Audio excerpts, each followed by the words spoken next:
नमस्ते। नेपालको राजनीतिक इतिहासलाई हेर्दा चारवटा शब्दहरू हैन बारम्बार आइरहन्छन्। राजतन्त्र, प्रजातन्त्र, लोकतन्त्र अनि गणतन्त्र। हामी यी शब्दहरू समाचारमा सुन्छौं, किताबहरूमा पनि पढ्छौं, तर यिनीहरूको खास अर्थ के हो? के फरक छ यिनीहरू बीचमा? आज आउनुहोस् नेपालको यही राजनीतिक यात्रालाई एकदमै सरल शब्दमा बुझ्ने कोसिस गरौं। कसरी शासन राजाको हातबाट जनताको हातमा आइपुग्यो भनेर। त्यसो भए सबैभन्दा मुख्य प्रश्नबाटै सुरु गरौँ न, हैन? आखिर नेपालले यति छोटो समयमा यति धेरै राजनीतिक परिवर्तन किन भोग्यो? राजतन्त्रबाट प्रजातन्त्र अनि लोकतन्त्र र फेरि गणतन्त्र।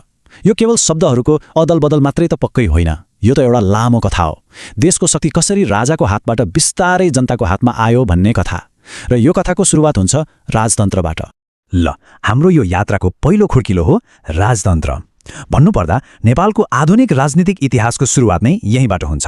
र हेर्नुस्, यो प्रणालीलाई राम्रोसँग नबुझिकन पछि भएका परिवर्तनहरू प्रजातन्त्र होस् वा लोकतन्त्र, तिनलाई बुझ्न अलिक गाह्रो पर्छ।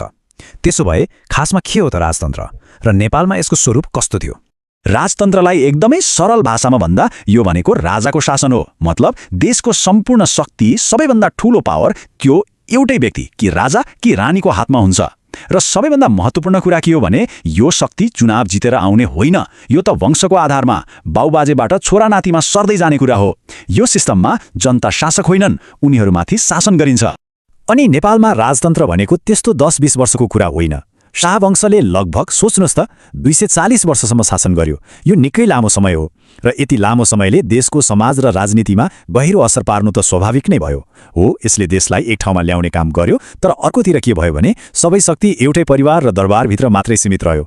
अनि जब शक्ति एकै ठाउँमा थुप्रिन्छ, परिवर्तनको चाहना बिस्तारै पलाउन थाल्छ। अब यो राजतन्त्र चल्थ्यो कसरी त? यसलाई चारवटा मुख्य कुराबाट बुझ्न सकिन्छ। पहिलो, देशको सबैभन्दा ठूलो मान्छे मतलब राष्ट्रप्रमुख राजा नै हुन्थे। दोस्रो, को राजा बन्ने भन्ने कुरा उसको योग्यताले होइन, जन्मले तय गर्थ्यो। राजाको छोरो नै राजा। तेस्रो, हामी तपाई जस्ता आम मान्छेको शासनमा कुनै सिधा भूमिका हुँदैन थियो। अनि चौथो, देशको लागि चाहिने जति पनि ठूला निर्णयहरू छन् ती सबै दरबारबाटै हुन्थे। छोटकरीमा भन्दा पावर पुरै सेन्ट्रलाइज थियो। राजतन्त्रको त्यो लामो समयपछि अब नेपालको इतिहासले एउटा नयाँ मोड लिन्छ। एउटा यस्तो अध्याय सुरु हुन्छ जहाँ जनता भन्ने शब्दले राजनैतिक अर्थ पाउन थाल्छ।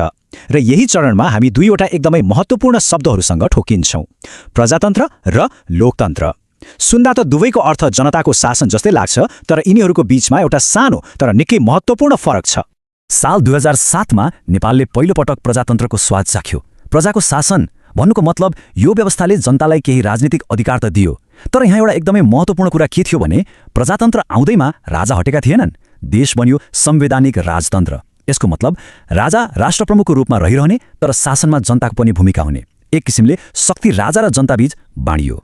हो, ठ्याक्कै यहीँनिर हो प्रजातन्त्र र लोकतन्त्र बीचको मुख्य फरक। हेर्नुस्, प्रजातन्त्रमा जनताले अधिकार त पाए, तर शक्तिको अन्तिम चाबी राजासँगै थियो। तर लोकतन्त्रमा लोक यानि कि जनताको शक्ति नै सबभन्दा ठूलो हुन्छ, सर्वोपरि हुन्छ। यहाँ राजाको कुनै ठाउँ हुँदैन। सम्पूर्ण शक्ति जनताले चुनेर पठाएका प्रतिनिधिहरूमा हुन्छ। त्यसैले यो प्रजातन्त्रभन्दा एक स्टेप अगाडिको व्यवस्था हो। नेपालमा लोकतन्त्रको स्थापना भयो 2062-63 सालको त्यो ऐतिहासिक जनआन्दोलनपछि। त्यो आन्दोलनले के गर्यो भने राजाको प्रत्यक्ष शासनलाई अन्त्य गरिदियो र भङ्ग भएको संसदलाई फेरि बिउतायो।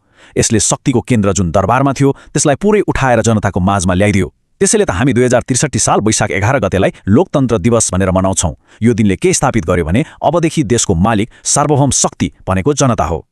अब लोकतन्त्र स्थापना भइसकेपछि नेपालको राजनीतिक यात्रा आफ्नो सबैभन्दा अन्तिम र निर्णायक मोडमा आइपुग्यो। त्यो चरण थियो गणतन्त्रको स्थापना। यो एउटा यस्तो कदम थियो जसले नेपालको 240 वर्ष लामो राजतन्त्रको इतिहासलाई सधैँका लागि पल्टाएर बन्द गरिदियो र देशलाई एउटा बिल्कुलै नयाँ पहिचान दियो, राजा नभएको देश। त्यसो भए गणतन्त्र भनेको के हो त? यो यस्तो शासन व्यवस्था हो जहाँ देशको सबैभन्दा ठूलो पदमा मतलब राष्ट्रप्रमुखको पदमा वंशको आधारमा आएको राजा वा रानी हुँदैनन्, बरु राष्ट्रप्रमुख जनताले चुनेका वा उनीहरूका प्रतिनिधिले छानेका व्यक्ति हुन्छन्, जसलाई हामी राष्ट्रपति भन्छौँ। सैद्धान्तिक रूपमा यो सिस्टममा देशको कुनै पनि नागरिक त्यो सर्वोच्च पदमा पुग्न सक्ने बाटो खुल्ला हुन्छ। यहाँ शासक जन्मले होइन, जनताको भोटले बन्छ। त्यो ऐतिहासिक दिन थियो 2065 साल जेठ 15 गते। त्यो दिन के भयो भने जनताले चुनेर पठाएको संविधान सभाको पहिलो बैठक बस्यो र त्यसले एउटा ऐतिहासिक निर्णय लियो। पहिलो निर्णय 240 वर्षदेखि चलिआएको शाहवंशको राजतन्त्रलाई औपचारिक रूपमै अन्त्य गरियो। दोस्रो, नेपाललाई संघीय लोकतान्त्रिक गणतन्त्र भनेर घोषणा गरियो। अनि राजाको ठाउँमा राष्ट्रपतिको नयाँ पद बनाइयो र डाक्टर रामवरण यादव नेपालको पहिलो राष्ट्रपति बन्नुभयो। ल, अहिलेसम्म हामीले यी 4 फरक प्रणालीहरूको बारेमा कुरा गर्यौं हैन। अब यी सबै कुरालाई एकै ठाउँमा राखेर हेरौं ताकि नेपालको यो पूरा राजनीतिक यात्राको एउटा सफा चित्र दिमागमा बसोस्। छोटकरीमा भन्नुपर्दा यो पुरै कथा भनेकै शक्तिको यात्राको हो। पावर कसको हातमा थियो र कसको हातमा आयो भन्ने। राजतन्त्रमा सबैभन्दा ठूलो शक्ति राजासँग थियो। प्रजातन्त्रमा आउँदा त्यो शक्ति राजा र जनता बीच बाँडियो। लोकतन्त्रमा शक्ति पुरै जनतामा आयो अनि अन्त्यमा गणतन्त्रमा त्यही शक्ति जनताले चुनेका प्रतिनिधिहरूले प्रयोग गर्छन्। यो राजाबाट जनतासम्मको एउटा सिधा र स्पष्ट यात्रा हो। अब यो टाइमलाइनले हाम्रो कथालाई मितिहरूसँग जोड्छ। हेर्नुस् है, लामो समय राजतन्त्र र राणा शासन चल्यो।